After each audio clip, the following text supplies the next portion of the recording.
including this one, a Houston area doctor who braved the rising floodwaters in the middle of the night in a canoe to perform emergency surgery on the boy you see there, a 16-year-old suffering from a very serious condition that could have led to permanent damage. Dr. Stephen Kimmel got a call early Saturday morning that Jacob Terrazas needed immediate surgery. Dr. Kimmel's own home was beginning to flood, but he rushed to the hospital anyway. First in his car, there was then too much water. He had to turn back. 2 volunteer firemen then came to help him with a truck and a canoe. They ran, they drove, they paddled in the dark against heavy currents until the waters were calm enough for Dr. Kimmel then to get out and walk the final mile, a mile through waist-high water to the hospital and then do the surgery.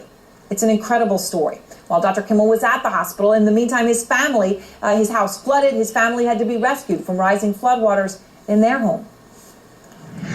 Now, Dr. Stephen Kimmel and his patient, Jacob Terrazas, have an incredible story to tell, and they are out front. And thank you both so very much. You both, of course, are safe tonight.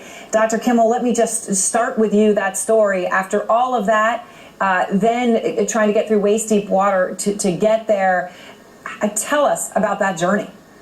Well, I had a hard time getting there on my own, and the hospital was able to get a hold of the local volunteer fire department.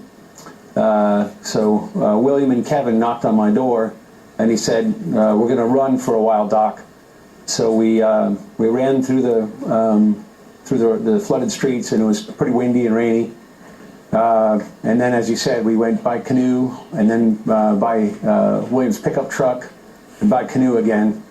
And I felt that these guys knew what they were doing, so I didn't worry about myself at all the whole time.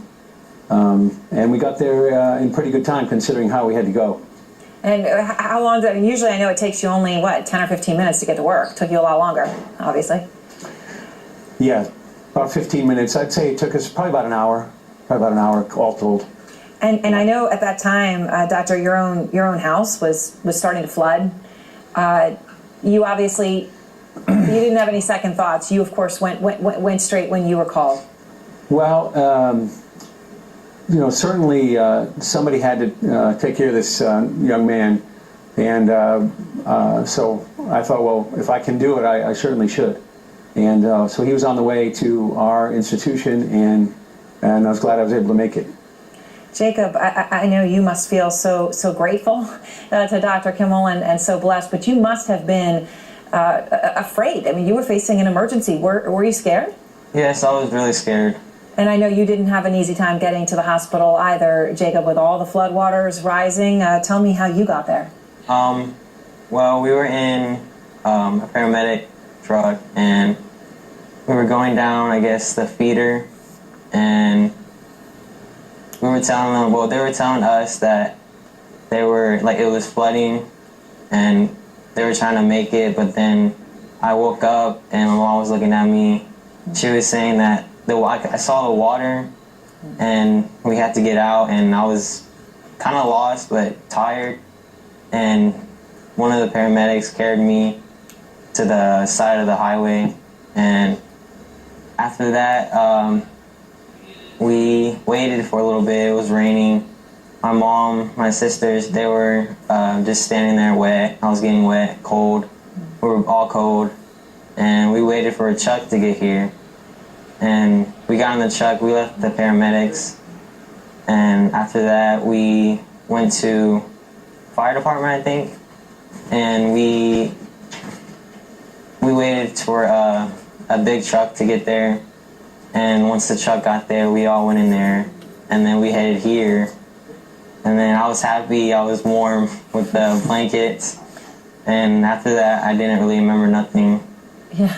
I mean, Jacob, were you surprised that Dr. Kimmel was there? I mean, I know you and your family must have had a worry that as hard as it was for you to get there, it must have been just as hard for the doctor that was so crucial to you. Yes, it was kind of weird because I got there and I didn't know who was the doctor because he got here. I thought he was just like some, I don't know, just some dude. And that's what my mom thought too. And once he told me, I was like, oh, okay.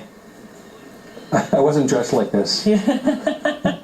Right, you had just come in yourself. I mean, Dr. Kimmel, when you know the context here. I mean, you left, and then your own family had to be rescued from your home because the floodwaters were coming up. I mean, did you know the storm was getting that dangerous for your family?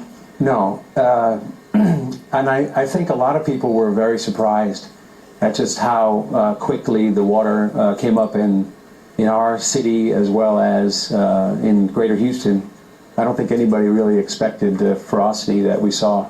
And Jacob, I know you're obviously doing better. Dr. Kimmel helped you. This was a crucial surgery, and you're doing better. Since you're with him tonight, do you have anything you want to say to him? Yes, I'm thankful and I'm really relieved from the pain. I feel way much better. And Dr. Kimmel, that's why you do what you do. Absolutely. It's really a privilege to be able to take care of pediatric surgical patients, and it's a very fulfilling day I have every day. It's great to take care of kids and see them get better. Well, seeing doctors like you, I think, is inspiring and heartwarming to all of us. Your family, Dr. Kimmel, and your home, has the water receded at all? How is your family? My family is fine. Thanks to the Coast Guard, they got out safely. Since then, the water has receded, and they've been back to the house. It's salvageable, and we'll get it fixed up. It's certainly not the most important thing. I was just happy to see them. Yes, I'm sure you were, and of course, what you did for Jacob is incredible. Thank you both so very much. Thank you for sharing your story with all of us. Thank you.